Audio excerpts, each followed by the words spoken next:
there are some things in the NFL which, sometimes I wish we could see like what's really happening in the locker room. Like, how much do emotions play a part in the game? How much does momentum play a part in the game? How much does this thing we're talking about with the Ravens and the Niners It's now, this clear. rust It's thing, clear. It's this clear. rust? It's clear. It's clear. It's clearly, listen, it's clearly been proven to be a factor. The fact that it gets talked about, the fact it's not just a talk, it's the fact that it gets talked about. It's there. Can you shake it off? Can you avoid it? 100%. Can you be in Rocky baseball? A hitter's in a drought. He's in a drought. He's just not hitting. He's just not hitting. He's just not hitting. You know what I'm saying? And you're like, dude, you're the Mike Trout. You're the best hitter in baseball, but you're just not hitting right now. And Bryce Harper went like something 40, 50 games, couldn't get a home run. It was like, oh my gosh. And finally he hit one. It's like, oh, that's what he's supposed to do.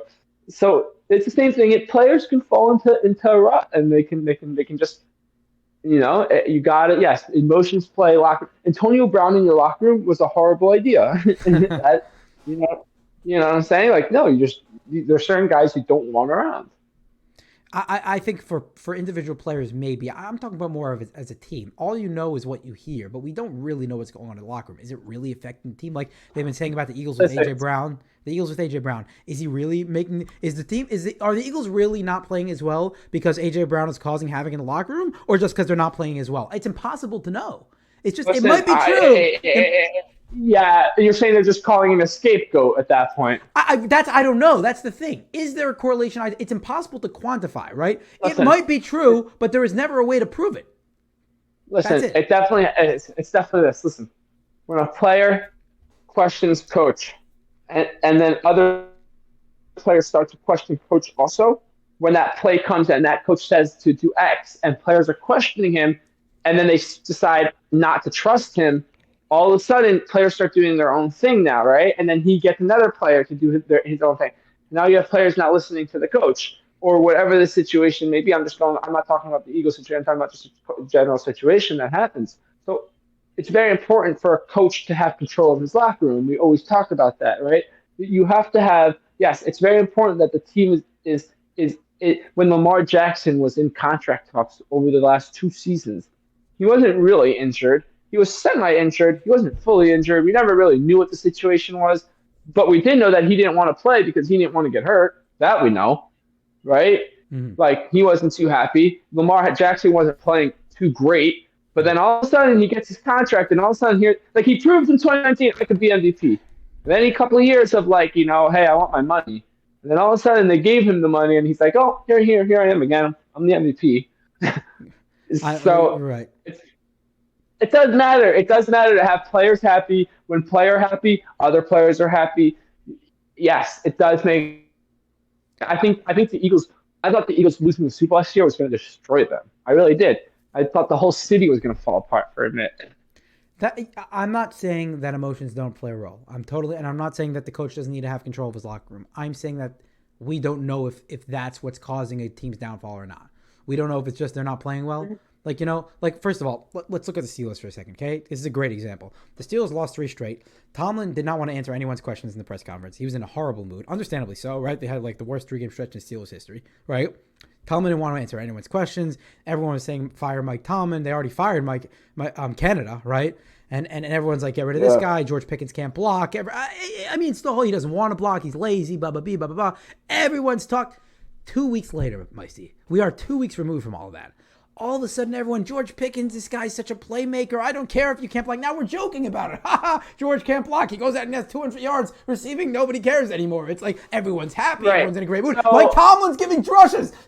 His last press conference was a half hour. He was in such a good mood. We're playing good football. I'm very encouraged by the signs I'm like, what? This guy's a different person. It's 2 weeks. So here's my point. My point is, I don't know if it has anything to do with emotions. I think it just has to do with winning. Are you winning or not?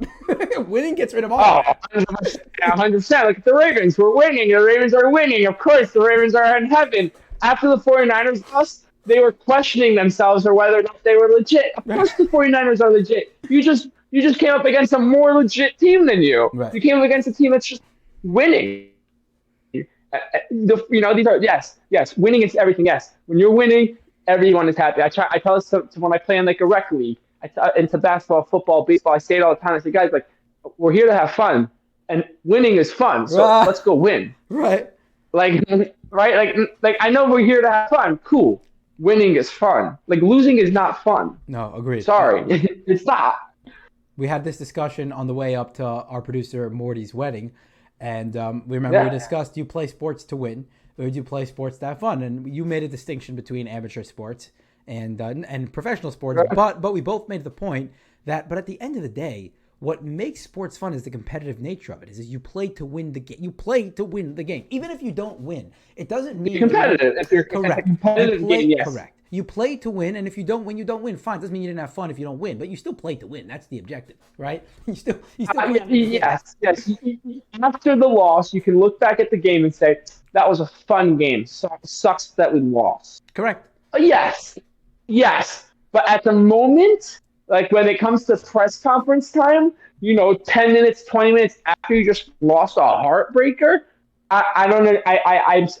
I'm still in awe of players and coaches holding back the emotions after a loss, not just being like, screw you all, hate this, screw this, F that, F this, F that. Just rant. I would do it every single time. I would just go on a whole cursing rant of why. If I was a coach, I would call out every single player for why we lost every single game. I'd be fired after 2 weeks. That's why I'm a podcaster, not a.